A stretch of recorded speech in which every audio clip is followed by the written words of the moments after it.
Air, earth, fire, loyalty. Long ago, the four wives lived together in harmony. Then, everything changed when the Phoenix wife demanded more. Only the patriarch, husband to all four elements, could play fair. But when the OG wives needed him most, he vanished. 18 seasons passed, and we have discovered the new star, an airbender named Christine. And although her cooking spin-off is just okay, she has a lot to live up to before she's ready to save anything. But I believe Christine can save this show.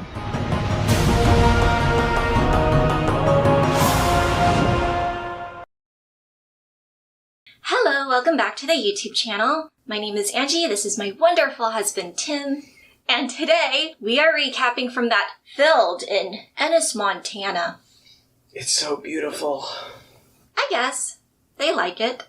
For announcements, within the Sister Wives universe, Christine has sued Cody for child support, and Janelle has officially started her agricultural business called Tata Farms.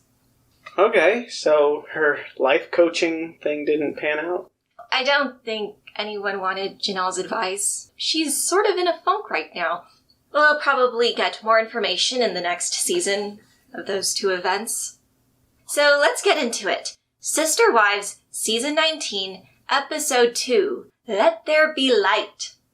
Wait, why is it called that? I'm trying to remember, because I think the titles are biblical-based. The last one was A House Divided. I thought that was Abraham Lincoln. In the Gospel of Mark 3:25, Jesus states, "And if a house be divided against itself, that house cannot stand." Gotcha. And "Let there be light" is a reference to Genesis. I still don't understand the context, what it could mean, but you know what? It's not my job to make a show, because if it was, it would be a better show. Wouldn't it make more sense for the titles to be based on the Book of Mormon? I think they'd get sued. Yeah? Yeah. We begin this episode in Christine's turf, the Salt Lake Valley. Janelle summarizes the past week. She, Christine, Maddie, Axel, and Evie K have traveled cross-country to help Isabel move to Utah's capital. For some reason, Janelle says that Maddie is 6 months pregnant. In the last episode, Janelle said her daughter was 4 months pregnant. She must have corrected herself within the same confessional. Who knows? I can't tell you what happened in my life 2.5 years ago, so how can they? The show is so behind. I probably wouldn't remember little details either. Janelle explains how the rest of the week will look. She is going to visit Montana to look at some land there. Christine gives us some deets that was not disclosed during the last couple episodes of Season 18. Whilst she and Janelle were visiting her brothers in Burley, Idaho, Maddie was in contact with her mom, relaying property listings in Montana to her. The first ex-wife is excited about potential plans for Janelle to own land very far away from Cody. Christine asserts that if Janelle were to buy said property, she would most likely move to that area. Moving away from Cody, the American dream. As thrilled as Christine appears, Janelle hasn't really went into detail about that aspect, moving away from her husband. Christine doesn't want to be too pushy for fear that she is overstepping her bounds and might shut Janelle down if she gets too nosy. We've seen Christine act like this a lot when she's discussing the Codester with Janelle, which I get. Janelle has a tendency, when she's pressed too far on a certain subject, she tends to play devil's advocate with said person. Janelle will come to the correct decision eventually. Just don't be aggressive about it. We will see an example of this later on in the episode. Janelle was very frustrating in this episode. She reminds me of one of the small kids that had their tooth pulled early on in the series, and how they didn't want their tooth pulled, and then Meri, of all people, comes and pulls the tooth. But in this case, it feels like Christine is trying to pull the tooth for Janelle, and Janelle is afraid. Janelle is not the type of individual to make a move herself. Much like Cody, she's very reactive. Janelle conveys that despite still being a resident of Flagstaff, she and Cody have not been in contact for ages. She goes so far as to say their relationship is done. She claims to not know how to start the process to get that over with, which is the spiritual marriage. Mm-hmm. But like Christine, Janelle is happy declaring her marriage is over without any authority. It's weird how Janelle declares that she doesn't know how to get released, even though Meri does. Mm-hmm. You call people. Yeah. It's not that enigmatic. Do you think that the AUB has their own LDS version of a website? I don't know if they've got like a 20-year-old Macintosh or something. Yeah. Aside from the technology aspect, I was thinking maybe they don't, because as we learned about polygamists, they try to hide traces of their existence. Yes, they like to hide. They don't want to advertise. That's the reason why they don't proselytize, because they don't want the attention. But I'm pretty sure Janelle still is in contact from someone from their Lehigh Church community to get that sorted out. It's bizarre because Janelle is still ride or die for the AUB. So if anyone would be able to be in contact with them and know the ins and outs of how all this works, it should be her. Yeah. She said that in last season where she said she still has this circle of community and she wants to get back into that. Anyways, I don't know. Speaking of things to get sorted out, Janelle tells Maddie her plans about the piece of land she has co-ownership of, her Coyote Pass parcel. At this point in time, it isn't paid off yet. The deadline to pay it off is in 6 months or so. The overarching issue to getting this all done is the absentee husband/co-owner himself. The whole thing is just miserable to think about. Janelle explains the co-owned lots of Coyote Pass with a graphic. What we take from this visual is that due to the event where Christine quit-claimed her ownership, which was the 5-acre lot, Cody and Robin are the majority holders of Coyote Pass. Christine, real boneheaded move. Again, I don't know if Christine could have just named Janelle or Meri as the new owner. I don't understand how Flagstaff land transfers work. But I hope that was at least considered when Christine forked this over to Cody and Robin. I think she was just excited to leave and wasn't really thinking long term. Yeah, that sounds like something Christine would do. Janelle expresses that she is the odd wife out in terms of owning any property. Christine and Robin both bought houses. Meri technically has a house as well, the B&B, but that wasn't acquired with the family pot money. This leaves Janelle with this prairie dog plague land as her only form of equity if she were to sever off from Cody. And Cody knows it. As Janelle sounds off about her uncooperative ex, Maddie is trying to hide a smile. She's like this. She's very smug. This is where we find out how much of a man-child her father is. Cody states on camera that he has deliberately obscured knowledge concerning the land due to not trusting Janelle. His reasoning is due to not wanting Janelle to communicate any news of the process to her children. This doesn't make sense. I was thinking, why does that matter? Why does he care what his children, people that don't have a stake in this property, are going to think? Also, it's not gossip if the things Janelle tells her children is true. I mean, I think it makes complete sense. Cody's just being petty. It has nothing to do with gossip. He's just trying to make Janelle suffer, and he's got her by the Coyote Pass, as it were. It wouldn't shock me if Cody would not pay off the property just to screw with Janelle. How much money does he have tied up in the property versus how much money does Janelle have tied up in the property? Again, this is a man who would cut off his nose to spite his face just to get back at his enemy. He's a perfect bastard. When Janelle is told about Cody's talking head, where he accuses her of bad-mouthing him, she just says that's the pot calling the kettle black due to, again, Cody leaking like a sieve. This is a sentiment we have heard before, where Cody is unable to shut up about what goes on in his marriages with other wives. I'm sure that even if you pointed this out to Cody, that Cody wouldn't see the hypocrisy of it. Again, he's lived his entire life in a society that has an extreme double standard for what men are capable of doing and what women are capable of doing.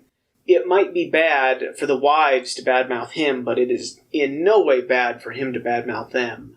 Another thing, last time you were saying that Benjamin said that polygamy is unfair to the husband because the husband doesn't have a confidant, doesn't have someone that they're able to tell everything to. Well, we heard it in the last tell-all where Cody lets slip that he does talk his wives to his buddies. And that's when Suki called him out. Isn't that against your creed to not gossip? And he's like, oh, well, people just need to forgive me if I do that.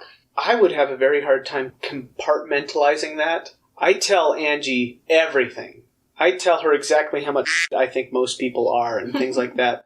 It would be bizarre if I had multiple relationships where I had to try to remember what I could and couldn't say. But Cody obviously doesn't care, and he tells all of his wives everything, except to the actual wife. Yeah, because Cody would say to Janelle that he wasn't attracted to Christine and that he wanted to leave Meri, but he doesn't tell that to Christine or Meri. He only remembers who he can't say things to, but he doesn't remember who he can say things to. What a wonderful husband.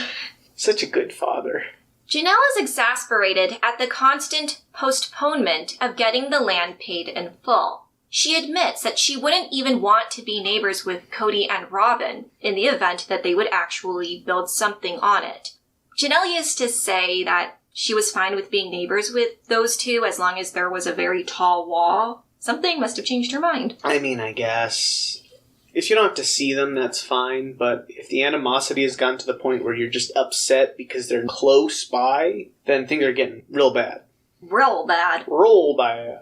Anyways, Maddie agrees, saying she wouldn't want her dad and evil stepmom to live next door to her either. We cut to that evil stepmom herself, saying she definitely has visions of being great neighbors with Janelle, Meri, even Christine. The delusions of this woman. Robin, you couldn't even be decent neighbors when you lived with them in the cul-de-sac, Miss. I will create a man cave in my house for our husband so he does not spend any time at your houses. What Robin has backwards is that she can't see herself being good neighbors with them, but she certainly can fantasize about them being good neighbors to her. Robin fantasizes about these people being nice to her, but she has no inclination for her to be nice to these people herself. Meri reiterates how clueless Robin still is. The former first wife is definitely not going to build on Coyote Pass due to being in the midst of a release. Cody's ambitions for the land is a little less enthusiastic than Meri's, but more enthusiastic than Robin's. He actually thinks Janelle would build something on it. Christine thought so too. She was terrified of the idea. Mm-hmm. If that were to happen, he'd still be his indignant self due to not wanting to be neighbors with this woman who has betrayed him. After hearing this conundrum, Maddie offers to bail her mom out. She and Caleb were seriously thinking of financing some land in Montana, but that money could very well go into paying off Coyote Pass instead. The mom of three says she would get her fair share of the property, which would be 4 acres, and would waste no time selling it off. I'm glad Maddie is willing to help her mom, who's in a pinch. I'm just upset that Janelle got into this mess in the first place because she put her faith in this family structure to take care of her. Remember, that was something she said in season 18. So I hope Robin and Cody experience a future of poverty because they did not earn anything to justify their huge assets. Yes, and again, people are trying to help Janelle, but Janelle doesn't want to be helped. I just had a thought in my head while you were talking of a dog that gets its head stuck in a fence, and everybody's trying to help it, but it keeps snapping at everybody else. We're just trying to help you, and Janelle doesn't. She's only going to continue being more frustrating. Goody. Janelle recounts how money in the family was distributed, at least in the good old days. Help would go to a household that needed it. That help would then change to different people as issues arose. But for some reason, in the last 10 years or so, that hasn't been the case. Huh. What a specific number of years to say. Wonder what other variable popped up during that time. 10 years ago? What could it have possibly been? You know what? It was truly. That's what changed. We cut to the day when Robin, her children, and Cody moved into their Flagstaff McMansion. Robin justifies the exorbitant money spent towards her part of the family due to seeing the giant house as a family asset. And I'm thinking, then take your family asset and use it to cash Janelle and Meri out, Robin. This is another example of Robin being selfish. She likes to have her cake and eat it too. Robin likes to create the situation that she can justify as being good for the whole family, but in actuality, it only benefits her. Maybe the house could have been valuable if everybody stayed together, but if anybody leaves, it all falls apart. That was the whole reason why the one big house was never going to work, because if one person left, what were they going to do? Sell a chunk of the house? No, they wouldn't.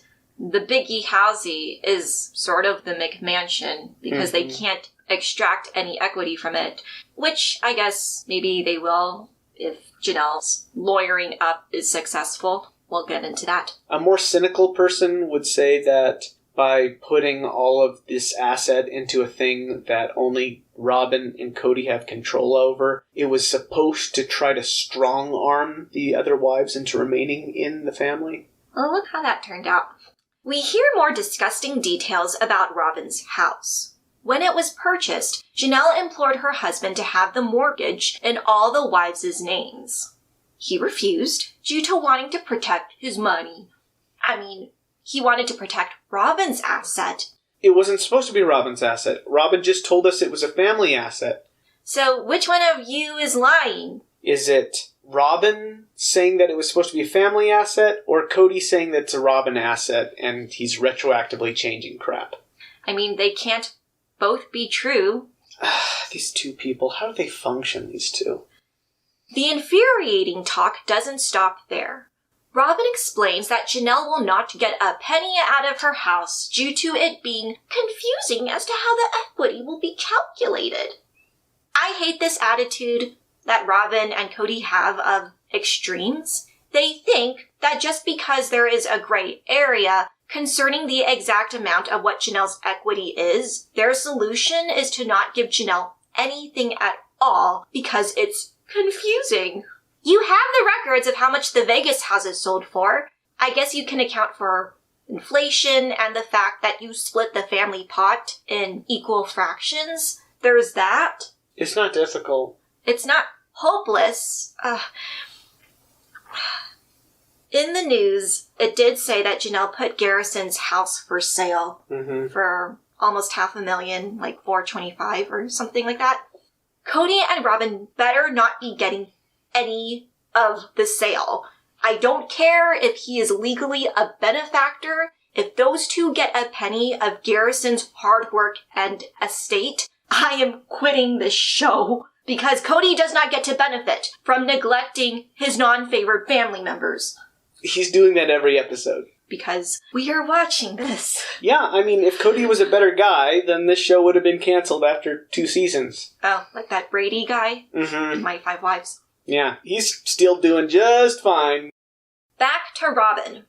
This woman's always feigning obliviousness as to how anything works, which is the equity Janelle deserves. That might also be true because she's actually stupid. You were saying that you thought it was weaponized incompetence. And again, this is the big debate that splits the show. Is she actually stupid or is she acting stupid? Is she manipulative? Is she actual childlike wonder? Or is it some weird combination of the two? What do you think? I don't know. I go back and forth. It's like Schrodinger's cat. She's both a genius and stupid at the same time, and my brain cannot comprehend this quantum superstate. Maddie presses her mom for more information. She inquires where all the money is going to, if not paying off the land. Janelle claims her ex is using the money for his debts. He sits on these trailers, blah blah blah. She mentions the art. For some reason, Janelle thinks these possessions that Cody and Robin have are fine due to spending money on her own frivolities herself. So, what Janelle thinks of as indulgences and what Robin and Cody think of as indulgences are not the same. Yeah. So, when she said, oh, it's okay that they can spend money on their own things, was she referring to the RV? Because that's the one very expensive thing Janelle has bought in her entire life. This scene is a great example of evidence that Janelle does not badmouth Cody to her children. In this instance, it's clear that Janelle is trying to soften Cody's image to Maddie. Mm-hmm. Maddie probably is completely oblivious to all of the expensive that's hanging on the walls in Cody and Robin's dumb little love nest. If she knew, she probably would spin that car out and yell at Janelle for being such a dumb. Because I thought Janelle was the family accountant / bookkeeper, because if her records were accurate concerning the cost of the plethora of artwork, sculptures, jewelry, etc., she would not be this complacent about Robin and Cody spending their money because they are entitled to their own whims. I'm at the point where I think that Robin might be smarter than Janelle. Yeah, at the obfuscating of assets. It's not even an obfuscation of assets. It's more like Janelle sees the wall and says, those things look expensive. Those things are taking my money. And then Robin and Cody say, no, they're not. And she just says, oh, I guess they're not. I don't know why she isn't... I think I know why. She's not confrontational because I guess she doesn't want to rock the boat. That might anger them more. It's only going to hurt you more in the long run, Janelle. Uh-huh. So, aside from the artwork, Janelle also mentions the stuff at Robin's house and her finished backyard. I'm assuming Janelle's referring to Robin's Vegas house backyard. Yes. They chose Robin's backyard as the location of the commitment ceremony, and as a result, Robin's cul-de-sac house sold first and for the most money out of all the 4 houses. Mm-hmm. So there was an enormous amount of favor going towards Robin, even back then. Favor? Uh-huh. Or don't you mean the favorite wife? Oh, wait, that's backwards. Because I'm assuming Cody justifies that each household gets their fair share of the family pot because each wife had her own house. And that was never the case because the houses are not even equal in equity. It's clear that they never expected that the family was going to explode the way that it did, or there would be things in place to separate the money when that happened. In a perfect world, all the sister wives are happy, and they're all together, and all the equity is just a little bit here, a little bit there, but it's all our, more like Cody, together money. And the fact that they want to leave screws everything up. Mm-hmm. If Cody and Robin actually gave a flying F about the wives and making sure they get their equal share, they would have to liquidize their assets. That's usually what happens to official marriages. But this is all just handshakes, backhand deals, and winks. And because of that, these women are getting screwed. It's almost like official marriages protects both parties within that marriage. And ironically, the one with the official marriage is the one who needs the protection the least. Mm-hmm. Robin says that her money was always separate from Cody's up until the point wives started leaving.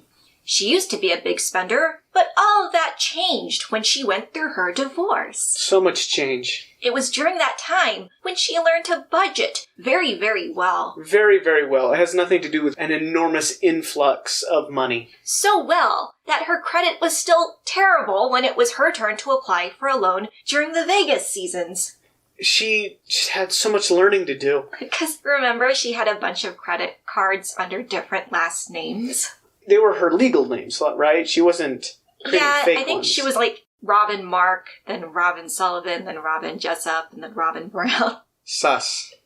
And I'm curious, what is Robin's idea of budgeting?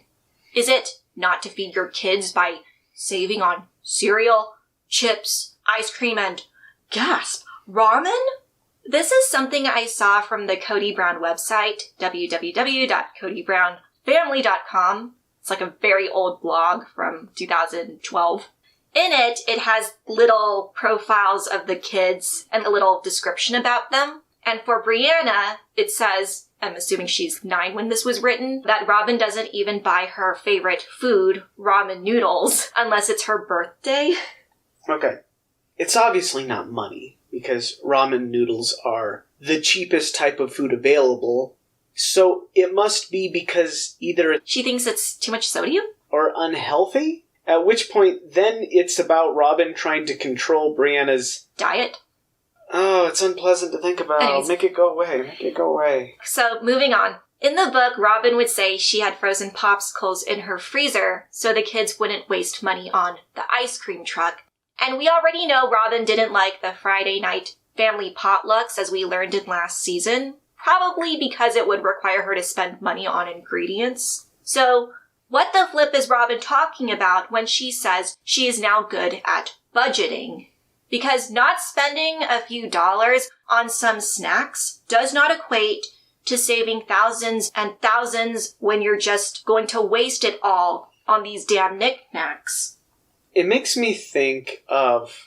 I saw a YouTube video a few weeks ago about this dad and his daughter, and this daughter would put a blindfold on and she would throw a ball and trying to get it into this cup or something, like a trick shot. And she would throw it completely left of field, just not where it was supposed to go. But the dad had a second ball, and he would drop it into the cup. And then she would take off the blindfold and see it in the cup, and she would jump around and dance because she's so happy she was able to do it. I feel like that's the energy going on with Cody and Robin. Robin thinks she's saving money, and then Cody just deposits some money in her account, and she says something like, "Oh man, I can't believe I saved $5,000 by going to the second best nail salon instead of the first best nail salon for a week."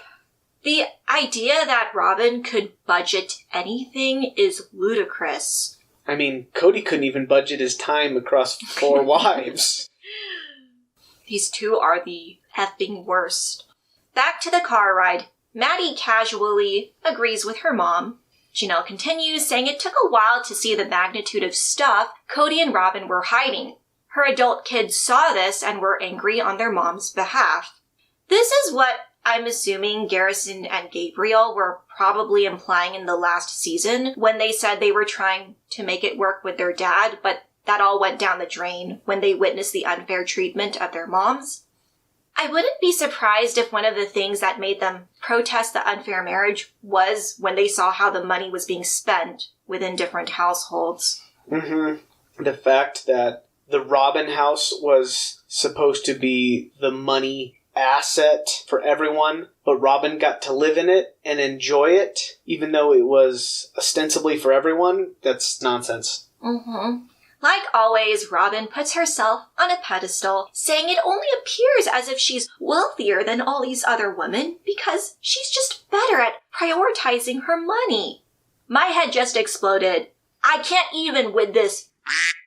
The sheer impudence of this shopaholic woman thinking she can fool us that she is just better at money, which is why she's capable of affording all these things. It makes me think of the scene from, I think it's Ghostbusters 2, where Bill Murray's character, he just says, "That is the absolute most stupid thing that I have ever heard." The idea that Robin is better with money, it destroys the minds of weaker men. It's an eldritch horror how bad this woman is with money. Cody dismisses the allegations, saying all of this trash talk is just that rumor mill family being jealous. Some of this is true, but most of it are lies. Okay, can you just document it for a second here? Which ones are the true ones and which one are the lies? Because It's not adding up. If you could just clarify that for us, Cody, would be great. Great. Janelle elucidates that it was Cody who was the first to go no contact with Maddie and Caleb when the family started to dissolve. This man is so absent from Maddie's life that Axel and Evie would not know who this man is or what he sounds like, since Cody has not visited nor called his grandchildren even once. I was starting to tear up at the idea of not knowing who Cody Brown was. Oh, you wish you were Axel and Evie. Don't know who this man is. Who is this man? Because they're probably around 5 or 3, at least in this point. Yeah. That's a long time Cody has not seen his grandkids. What does he do, honestly? Maybe he drives around going to gun shows and then goes back home to his incredibly poorly decorated house. So anyways, Janelle commends her daughter as a parent, saying how fierce this mama bear is. Maddie will not tolerate such temperamental behavior from her dad. Janelle implies how dramatic Cody becomes when he does visit, and Maddie will not condone that either. Janelle is impressed that her daughter is willing to do the thing that she's not. Yeah, standing up for her children. Yes. Cody's excuses for cutting off contact with Maddie are more accusations. This man is so paranoid, he perceives any time his second eldest daughter wanting to talk to him as a means to get the scoop/fish for gossip. Remember, Tim, when you said every accusation is a confession? Cody's convinced Madison is secretly engaged in trash-talking whenever she speaks with him, so he justifies cutting ties with her. However, in his first sentence, he says that he didn't cut her off. Anyways, this man is just wiffle-waffling so bad. I'm trying to picture it in my head. This is what I'm seeing. Hey, Maddie. Hey, Dad. So, when are you gonna pay off Coyote Pass? Oh, you're just gossip-mongering. Get out of my house. Take your kid and your extremely sexy, cool husband and get out of here. That's what happened. That's 100% what happened. They could ask him about any aspect of his life, and he's going to feel insecure about it, and so he's going to immediately assume that they're just trying to talk him. Exactly. So he can't say anything to them because he's ashamed of every aspect of his life. Cody lives a life of luxury, so I don't feel bad for him.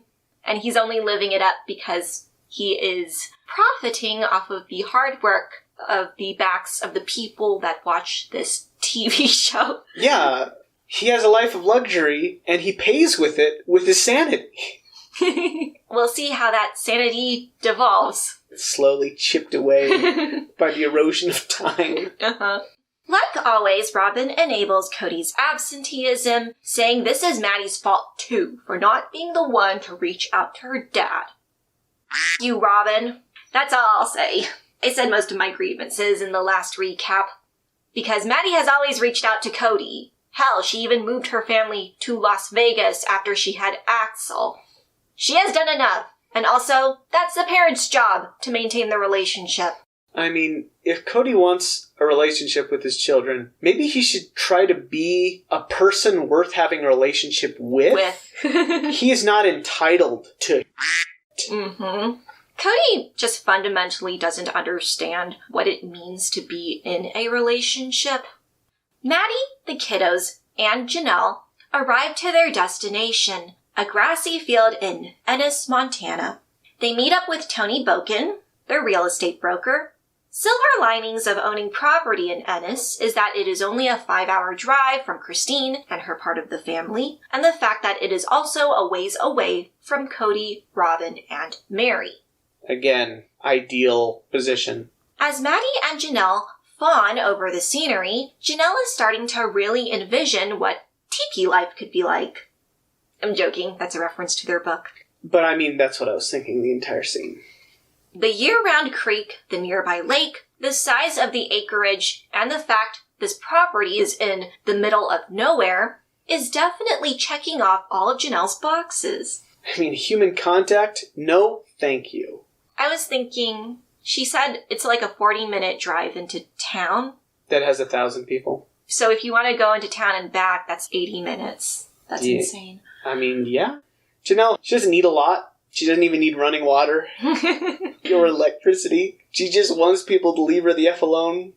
I mean, I feel like that sometimes. Janelle acknowledges that currently she is not a rancher nor a farmer, but living a rural lifestyle is pretty much how she would like to spend her golden years. I know in earlier seasons, Janelle had dreams of having some grow houses for farm-to-table restaurants. I sure hope her current business takes off. It's called Tata Farms, because this woman just wants to garden and sell flowers. I wonder if Janelle is up to rural living the way that she says. Mm-hmm. I get a lot of her idealizing all of this, and I feel like she's going to have a rude awakening. Yeah, maybe. I don't know. That just seems like a lot of work to take care of a flower farm in your 60s and up. I keep imagining that whole place covered in snow, maybe 2 feet high, maybe higher. Does North Carolina have snow? I thought it was in Montana. I think that fell through. That changed to North Carolina, which makes sense because Maddie lives there. Was that North Carolina? They were looking at property here in Montana, but somewhere along the lines Okay. Carolina. Okay. North Carolina makes more sense for flower farming. Mm-hmm. Robin talks some more, but I'm going to skip her. She just says more BS and that she will try as hard to keep Janelle hanging around. I am not letting go of Janelle. I feel like the idiot who just doesn't get it. She sees these people as little baubles that she can collect, not as people. She doesn't have to interact with them. They just have to stick around for her convenience. They just have to behave themselves. We get some deep talk from Cody, lamenting how great life used to be in Vegas. That he hated. He hated? I thought that's why he wanted to move to Flagstaff, because he hated Las Vegas. They moved to Flagstaff because Robin didn't want Dayton to be out of the nest. They show footage of when Maddie and Caleb lived with them. Cody idealizes that period as the best time of his life. Because Caleb was so accessible. Mm-hmm. But all that went up in flames during COVID and when Christine left him. He is tired of being treated like dirt. So here's what Cody will do. He will not take responsibility for guilt trips that are not his to take. Hopefully in due time, the adult children's contempt will subside and things will be peachy again. When he said, I hope people will be forgiving and the adult children will not hate me, all I could think about was, in order for people to be forgiving to you, you need to take responsibility for something. That's how forgiveness works, Cody. I was unclear whether or not he wanted to feel like he was capable of forgiving them. Oh, yes, because he is the one that is being mistreated. He has a perpetual victim complex. Well, we know that Cody always thinks he's being oppressed. You're so oppressed, Cody. That short I did. You're so oppressed, Cody. The Montana road trip comes to a close. The four go back to Utah to partake in a familial event that's actually enjoyable. We are in Aspen and Mitch's house. Aspen is baking dinner, Hunter is visiting Christine's fam, and you can see Avalon almost knocks a plate over. Yep. Christine is anxious to be supportive of her sister wife. She is unsure if Janelle is in the mindset of working things out with Cody or if she's ready to burn bridges with him. Hopefully, this Montana trip was an impetus for some much-needed decisions. Christine imparts to us of how over McKelty is about being pregnant. Mm-hmm. Luckily, her sister is 6 months along and will gladly commiserate with her. Christine explains similar experiences when she was pregnant at the same time Janelle was. McKelty is due to deliver the twins very soon, and that Robin will be there when it happens. We heard this already, so I'm going to skip it. Mm-hmm. This is news that happened years and years ago. It's in the next episode, so I don't care. Christine does tell us that she has moved on from Cody and Robin. She is enjoying the dating life. She does tell us that she went out with a few men already. I was under the impression, during the last tell-all, that David was one of the first people, if not the first person she had dated when she set up her profile. But okay, I'm glad that Christine, as Tony and McKelty would say, sampled some ice cream flavors before settling on David. Back to the family gathering. Axel is playing with a tornado simulator. Mitch is grilling steaks. Hunter is basting some lobster tails in butter. Everyone gathers at the dining table. Christine is trying to take a mental picture of everything.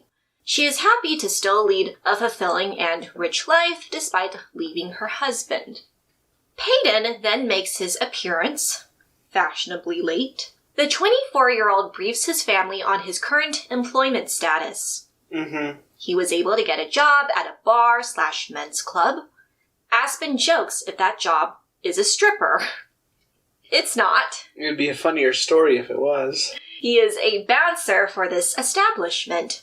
I think that job suits him. He's a pretty big man, and those positions usually need someone of that stature.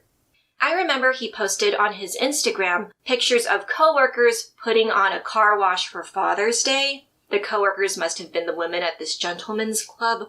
Yeah, that he just so happened to go into. By accident, really.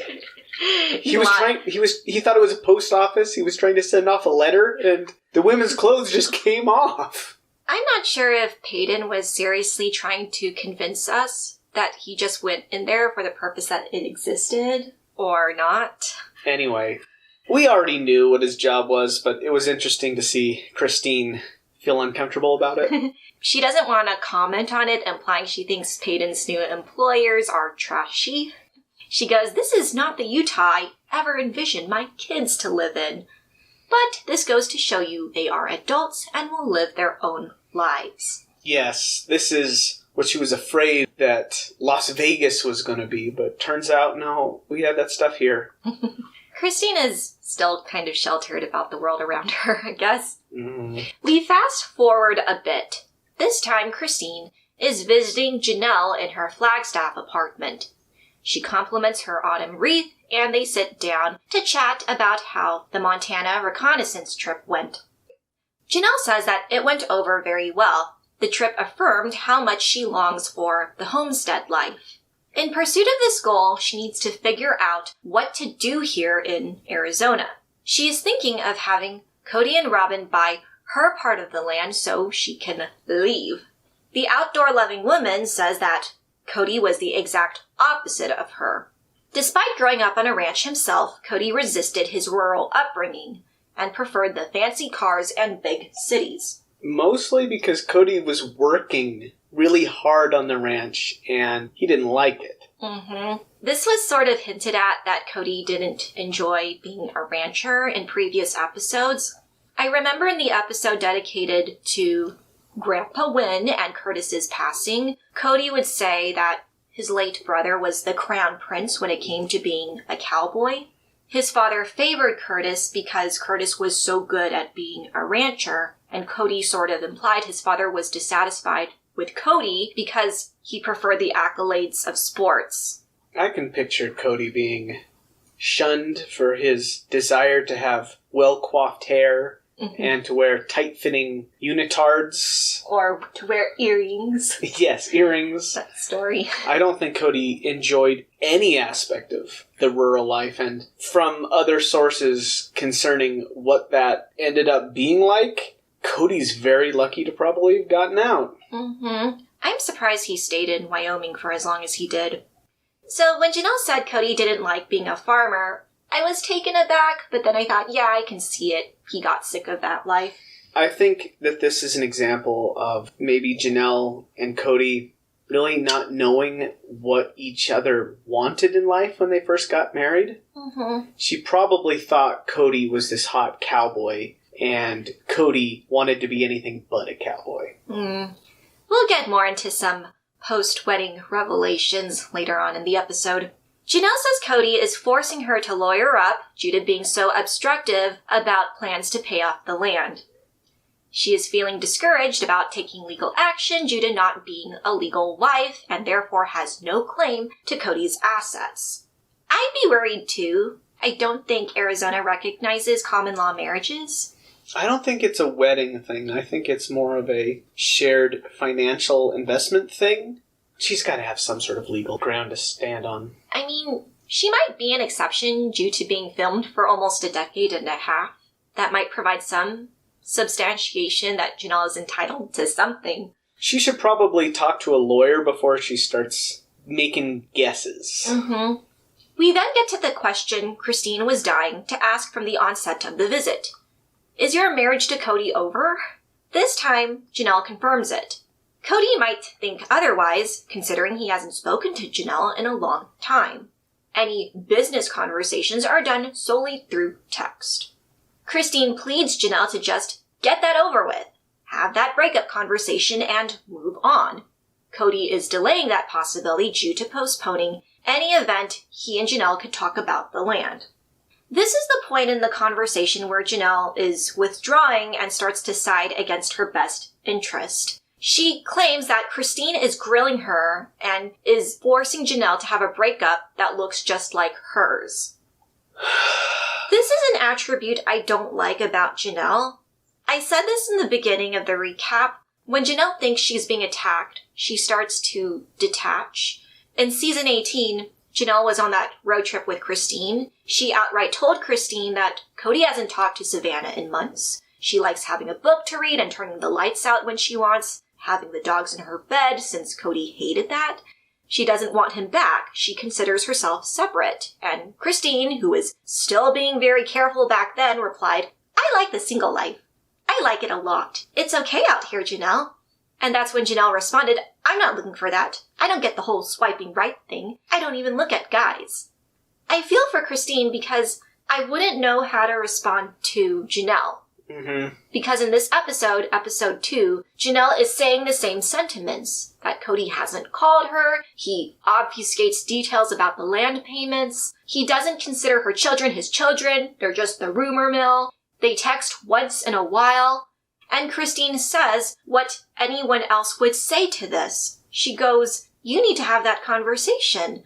And Janelle's like, what are you going on about, Christine? You want my divorce to look exactly like yours? That's not gonna happen. So I'm very annoyed at Janelle in this moment. Christine is just trying to be supportive. Yeah, it definitely has the feeling that Janelle will say something along the lines of, Cody did something bad, and then Christine says, yeah, he did do something bad. And then she immediately goes, he's a good father, what are you doing? Why are you criticizing him? You could parrot back to Janelle the exact same things that Janelle said to you, and she'd get really defensive about it.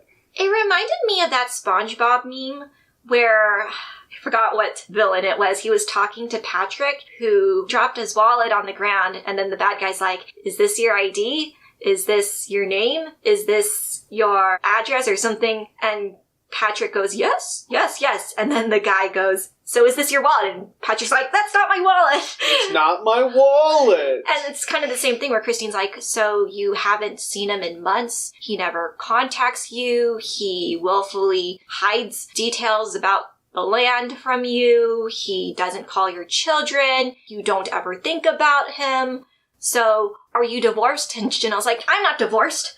I think part of it is there is stigma around the word divorce. Maybe the word divorce symbolizes failure? Mm-hmm. We'll get into it where Janelle we'll talks about how icky that word is.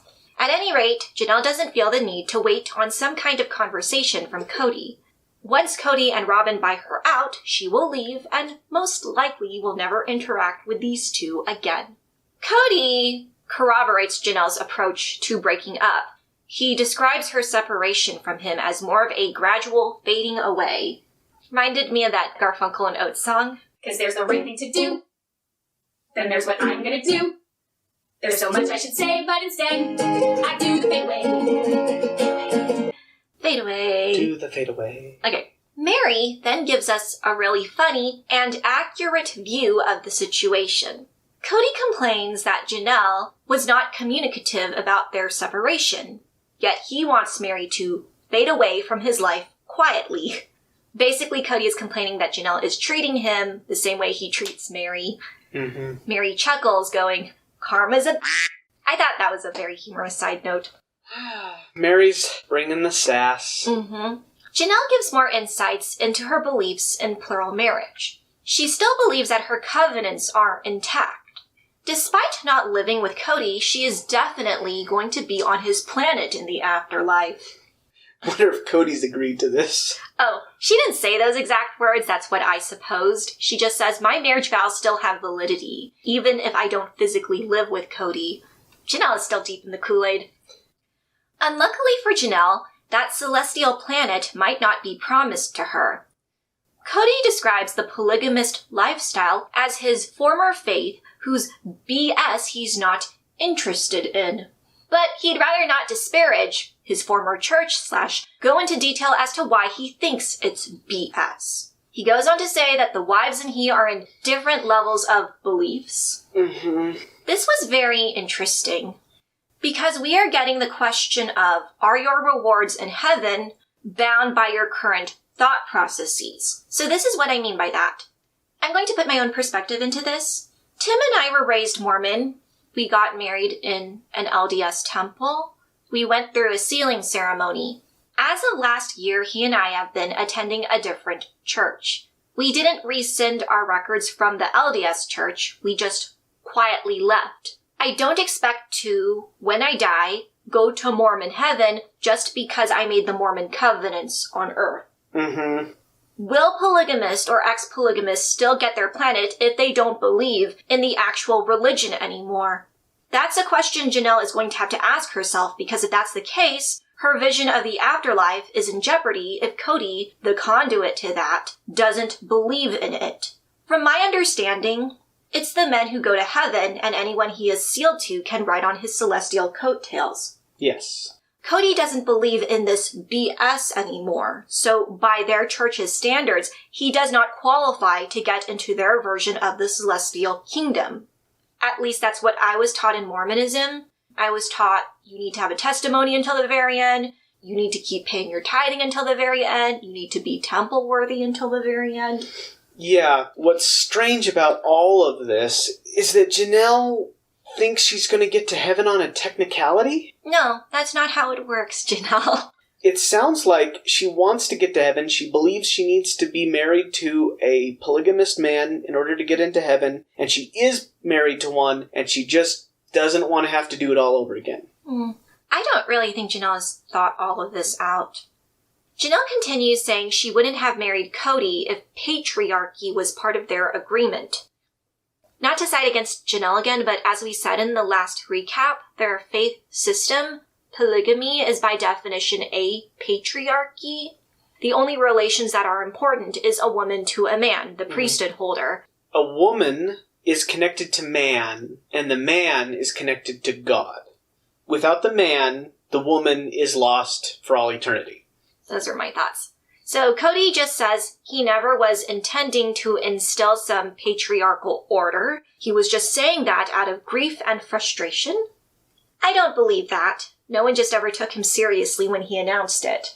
I don't know about that. He's never talked about patriarchy before, and... This was around the time when he was deep in the manosphere? Yeah, he was waist deep in Bald's net. And I believe it that he's going to start spouting some patriarchy nonsense out of nowhere, but it still doesn't look good. With all this religious talk, we segue to what's going on with the failed priest / patriarch himself. 8 weeks ago, Meri was in contact with Cody, saying she has started the process of being spiritually unsealed from him. She has gone to Utah to ask for a release from their elders. We were trying to figure out, does Meri still believe in it, or is she just trying to screw with Cody? It might be both. I think it's probably both.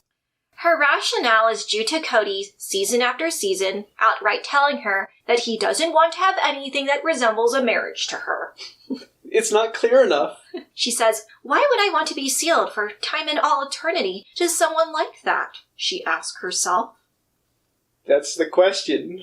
Why did it take you so long to find the answer? Yeah, she might be screwing with Cody. You'd think this news would excite the very lazy man who refuses to lift a finger to get anything done. But, of course, Cody is an exceptional nutcase, and this isn't his stance. He is actually resistant to these proper channels for release. This is clearly a contrasting outlook he had 2 seasons prior. How is it news to you? That we're just divorced. Oh. We never made an official agreement. We never signed a paper. We never agreed. We never went to our church leaders and said, hey, we're divorced. Or we want a divorce. Would they even allow us a divorce? All of a sudden, it just sank into me that she's just like, I'm leaving, so we're divorced. Usually, our church would say you're divorced. You have to go ask for a divorce. Yeah. You have to get paperwork. You have to get approval. You have to prove that the marriage is broken. Christine just saying I'm divorced is sort of invalidating our beliefs. We're spiritually married to Cody by our church. If we want a divorce, then we have to go get their approval. Usually they require counseling. Usually they require lots and lots of meetings. And technically, from my understanding, until Christine is physical with another man, she's not divorced. There was no legal process that we've had to go through. Neither of us are part of that religion anymore. So me just saying I'm divorced, I don't see the problem in that at all. So this is a little different, I guess, because It's different. you don't consider yourself to be part of that church anymore. No, Okay. I do not. When I was asking Cody how he felt about moving forward with the release, he was kind of resistant to it. He said that he didn't want to acknowledge the authority of the church leaders. However we were made accountable to God, I don't want to be accountable to this church and all their BS. So I'm going to let Meri go and do her thing. Because if I'm angry at her, it becomes a fight. I needed her just to go away. I kind of feel like that was less about thinking that the church has authority and just agreeing with Robin so that Robin feels like somebody's listening to her. He is loyal to her. We'll get to that point. Cody is wearing his Heart of the Ocean David Yurman pendant on full display. Who is this David Yurman fellow? I think it's some luxury jewelry company. Okay.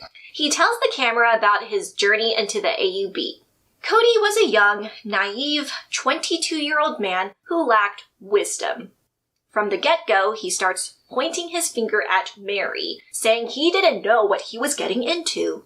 She was very different from the shy, wallflower-like girl she portrayed herself as. When he found out she was more abrasive than he was led to believe, he thought he could just endure to the end. Cody brings up an example of this interaction in which he offered Meri a piece of gum and she put him on blast, saying he should have known she didn't like spearmint. So, here are my thoughts on Cody. Do I believe Meri was nitpicky as a young woman? Yes. I think she is nitpicky now. I believe Cody when he says Meri was very hard to live with. What I don't agree with him is neglecting her to the point that he melted their ring so she wouldn't have power over him, and then proceed to make a TV show glorifying this lifestyle. The TV show glorifying the lifestyle is the part that I take the most issue with, because it's one thing to ruin your life, but why do you have to ruin my life? I'm sorry. I love you. I love you too. So anyways, back to Cody and him blaming Meri. This is why when you date or have courtships, you need to give the both of you enough time to know who this person is. Granted, I'm not the most calm person Tim has ever met. By a long shot. And he knew that a couple months into dating me. But we were dating for about 8 years before getting married, so we had a pretty good grasp that who we were about to marry was going to be the same person for at least another decade. Mm-hmm. And if he and I changed, well, that's the evolution of this person, and I'm going to love them. Yes. I'm not saying everyone should wait that long, but that's how it was for us.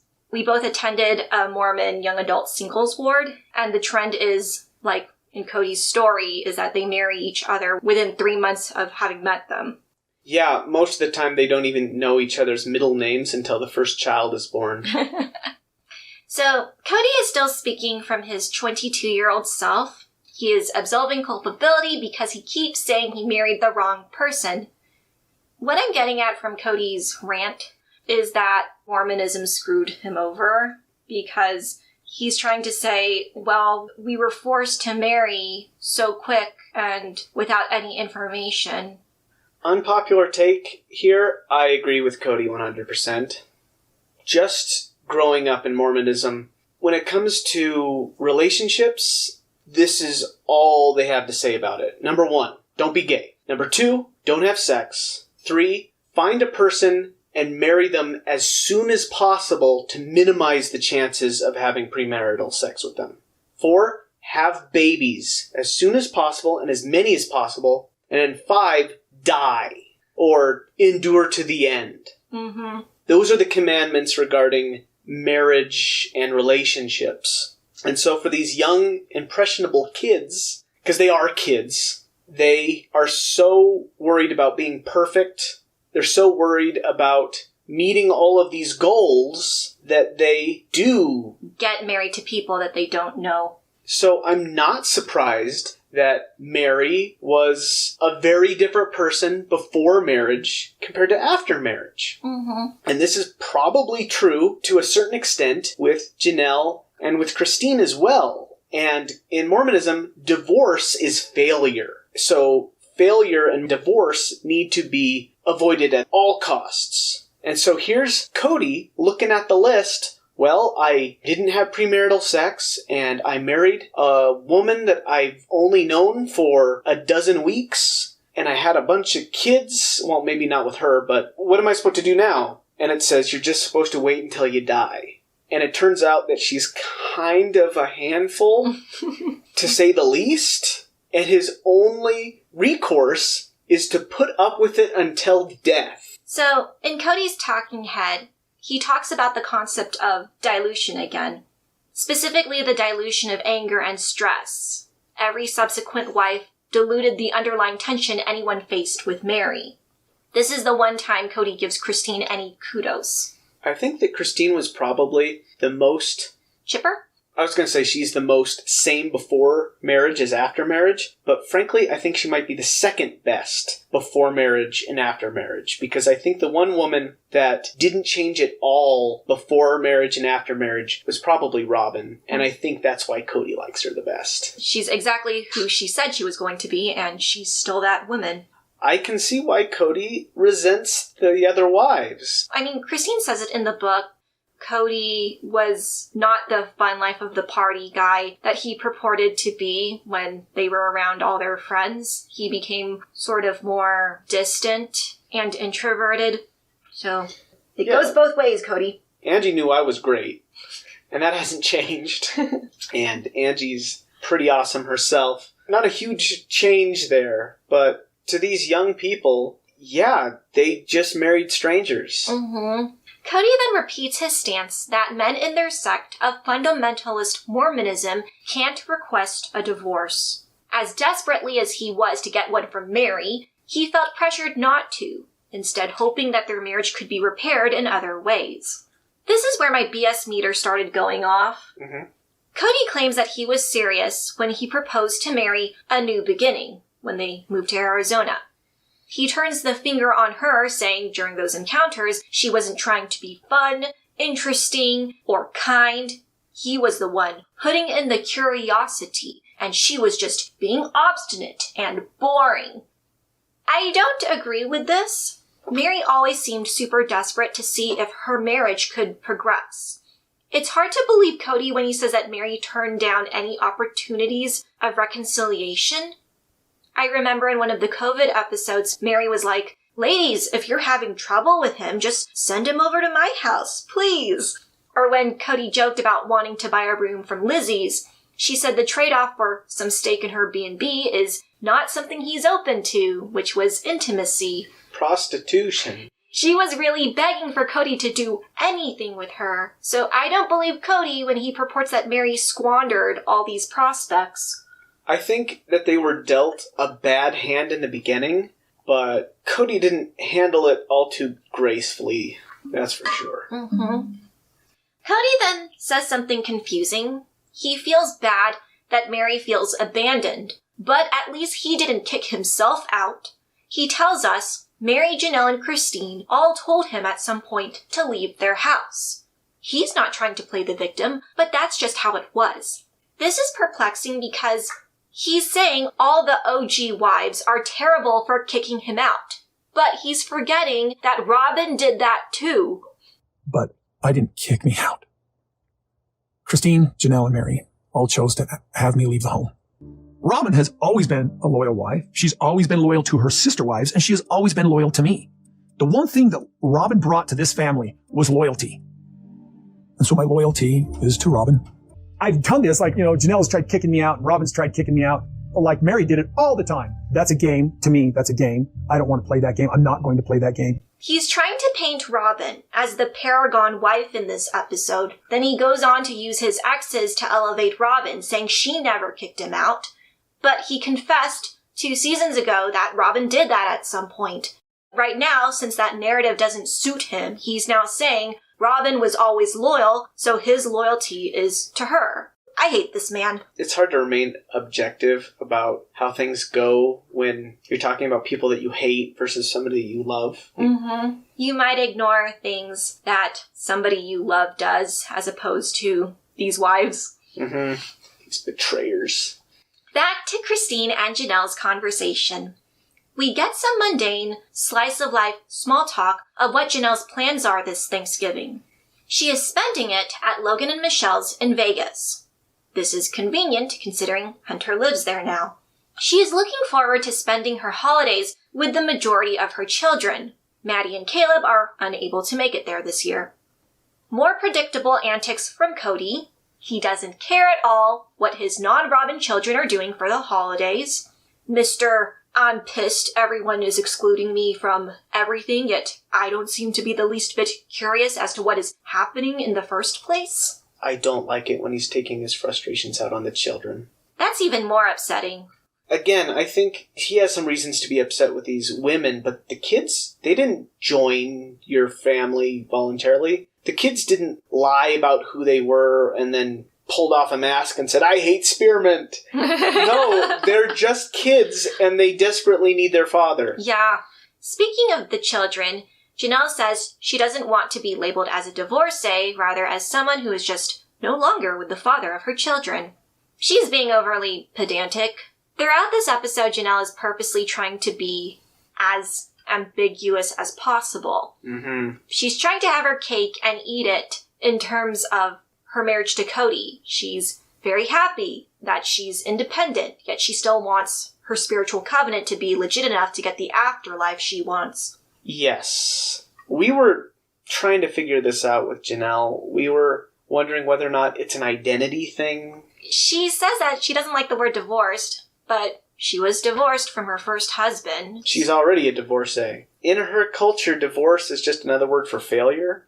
I guess. But again, like I said in the last season, that applies to every polygamist we've met on this show. Meri's dad, all of Bonnie's sister wives left, Christine's parents, Annie left, the Colliards, the Richardsons, I guess Cody's friend Nathan, Jeff Aldridge. They married a third woman off camera and she left them. The Brineys. It's not strange in these types of cultures to alienate and demonize outsiders. So if a woman leaves a polygamous marriage, they're probably going to be extremely negatively portrayed within their culture, and she's trying to avoid that. You're saying that men are not demonized? The ones that stay? Well, lots of the men leave simply because there aren't enough women, right? But the idea is that they wash out because they're not valiant enough. But the women who leave are an existential threat to polygamy. And so the idea, oh, she was an okay woman, but she left polygamy, that cannot work within their framework. That woman must be a traitor.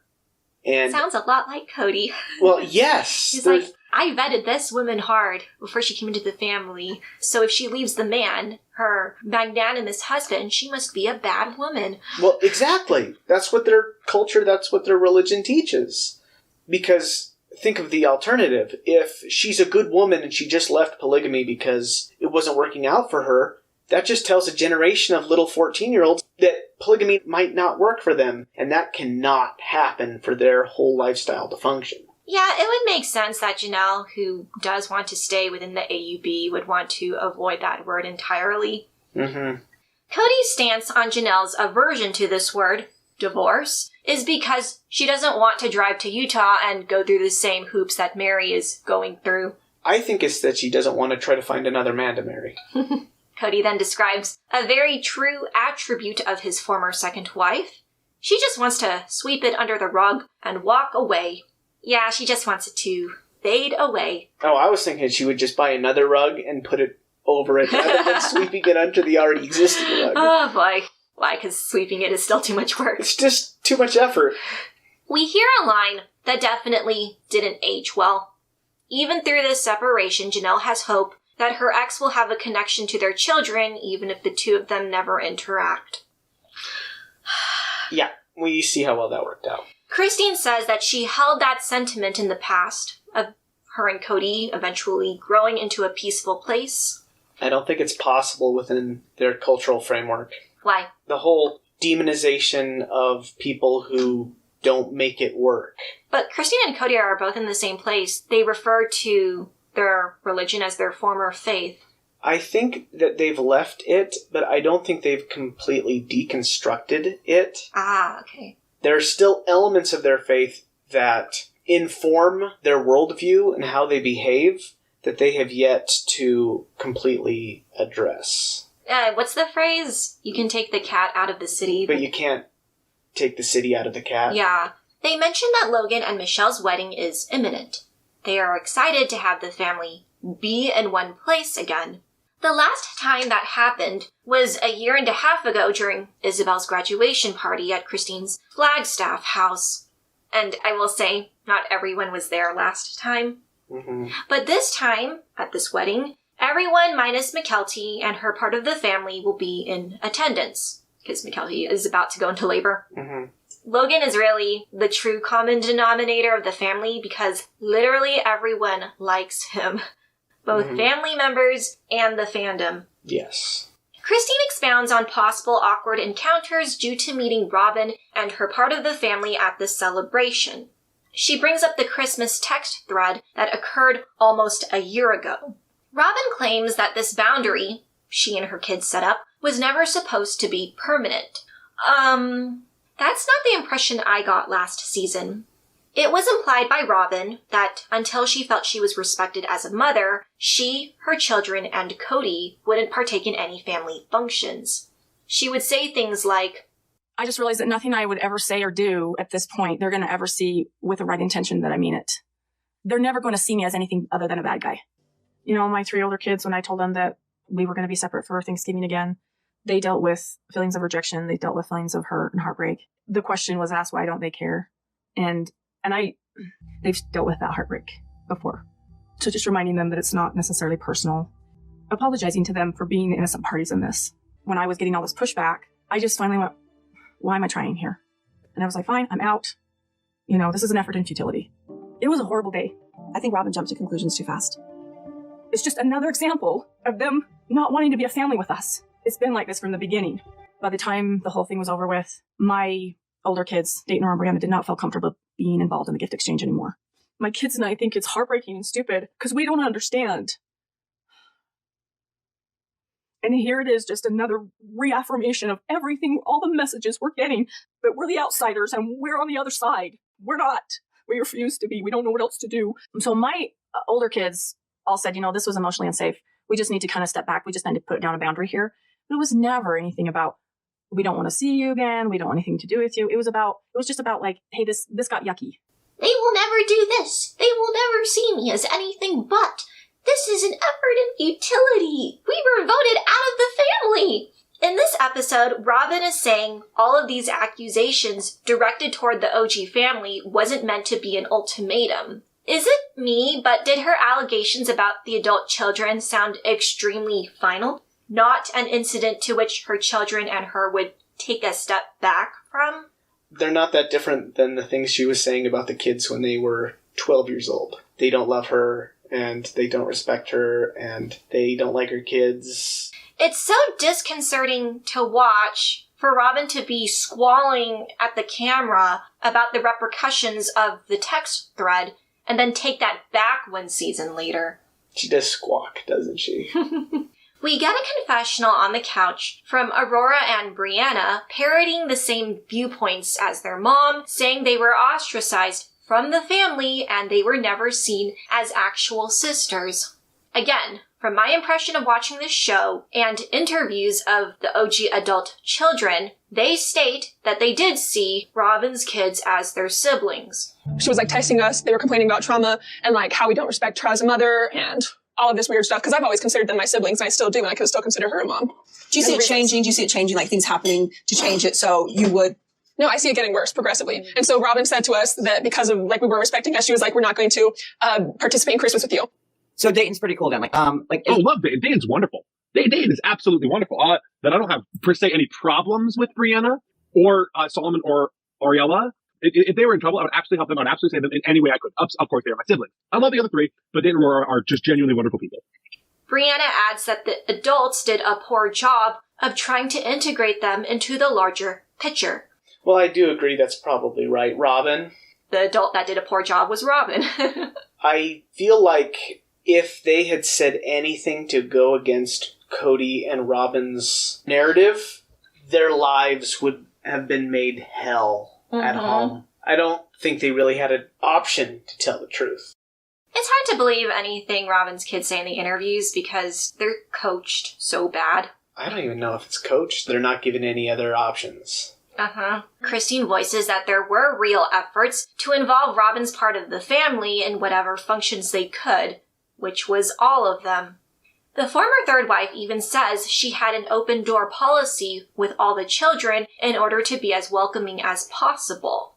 Isabel's best friends were Robin's kids. McKelty was their nanny at one point. Heck, Truly always thought she was biologically related to Robin's oldest three. That's how integrated the family was. There were efforts. I mean, if there were little hiccups and bumps, I don't think that... you could blame Christine Janelle for them. Because I think Robin makes mountains out of molehills. She perceives squabbles as they're trying to terrorize me and my five. She makes something out of nothing. Cody goes on a weird rant. He throws more unnamed children and ex-wives under the bus, saying that they are being self-important bullies. He says that he won't be a part of their little exclusionary club. And I'm thinking, but you're the most exclusionary one of all. He's got a victim complex. The episode ends with Janelle being ambiguous about her marriage again. On the one hand, she loves her own schedule of not following strict cooking rules. I think she's referring to what I assume is Cody's celiac disease. There's been a couple instances when the family either mentions having gluten-free carrot cake, cake pops, or quiches. I'm guessing that's for Cody. Janelle goes, "We didn't have to follow crazy food rules for dinner because he's allergic to everything. She likes this new life because it's very liberating." I was a little irritated by Janelle calling out Cody's eating restrictions. My mother has celiac disorder and she cannot eat gluten or it will destroy her. And there are lots of people that love to complain about it as if it's somehow making their lives so hard. I mean, I'm glad life is easier for you, Janelle, but coming off a little bit. There's a lot of reasons to hate Cody, but the fact that he can't eat gluten is not one of them. Robin, the Paragon wife, gives the textbook answer of how to be the best polygamist wife, in that, unlike Janelle, any time she was experiencing sacred loneliness and dates with Cody, she always felt normal no matter what. Geez, this woman. And by the way, Robin says living polygamy taught her how to handle her kids on her own. Miss, I'm never without extended family taking care of my kids. Miss Nanny, Miss complaining that nobody else is taking care of your kids for you. Meri is asked the same question of what is the difference between days with Cody and days without. She laughs boisterously, saying she can't even remember the time Cody was with her due to him just giving a performance for the last decade. If you had to spend time with one of the wives, would you honestly spend time with Meri? No. I feel like being with Meri would be like walking on eggshells. Yeah. Anything can set her off at any time and you don't know what. Obviously, her norm is no husband at all. She is describing polygamy in general. But if I'm going to give some slack to Meri, I would say being married to Cody is probably going to make you... go insane? Yeah. We see Janelle playing devil's advocate with Christine again. Christine tries to agree with her sister wife, trying to relate to how hectic it would get when it was her turn in the Cody rotation. Janelle says it wasn't like that for her. She didn't mind and would be willing to do plural marriage again for that sense of independence. Okay, Janelle, but that's not what you said. You just stated that you didn't want Cody messing up your reading schedule, your cooking schedule. You didn't want to go through the hassle of making food he wasn't allergic to. You said you were happy not putting up with that hard routine anymore.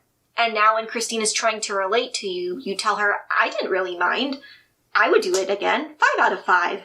I don't know why Janelle always is set on playing contrarian whenever she's with Christine. Janelle is built differently. She just wants to be left alone, but also have a man so that she can have her ticket to go to heaven. Mm-hmm. And so Cody wasn't interested in interfering very much in her life, and she appreciated that.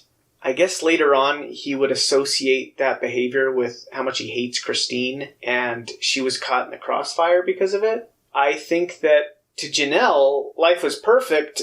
Maybe her kids get neglected or something or whatever. But that doesn't matter because she's left alone. I think for Janelle, at least, Cody was the perfect husband.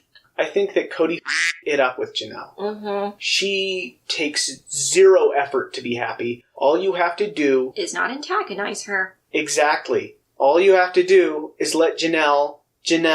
And you f***ed it up, Cody. The episode ends with Christine understanding the implications as to why Janelle is still tied to Cody. It's due to the land, her religious convictions, and her general complacency about anything. That's a good summary for the whole episode. Janelle being complacent about everything. Are you going to give your summary, though? I'll try. We visit a field in Montana. Meri is making it official with her church. And Janelle is right there where she always is, sitting on her fence. It's a miracle she wasn't one of the third of the host of heaven. That's Mormon lore. Anyway. Alright, so I hope you like this recap. I tried to be a bit more insightful. This is probably going to be one of the longer recaps because of that. Anyways, thank you for watching. We will see you in the next recap. Bye!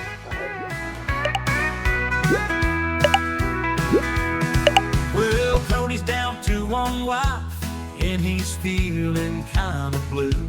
Lost 3 out of 4, didn't have a clue. Says it's all their fault, but we know the score. Ain't easy being Cody, no more wives at his door. Oh, Cody, Cody, what you get yourself into? 3 wives have left you, now you ain't got a clue. Pointing fingers everywhere, but it's clear to see life as a monogamist ain't your cup of tea.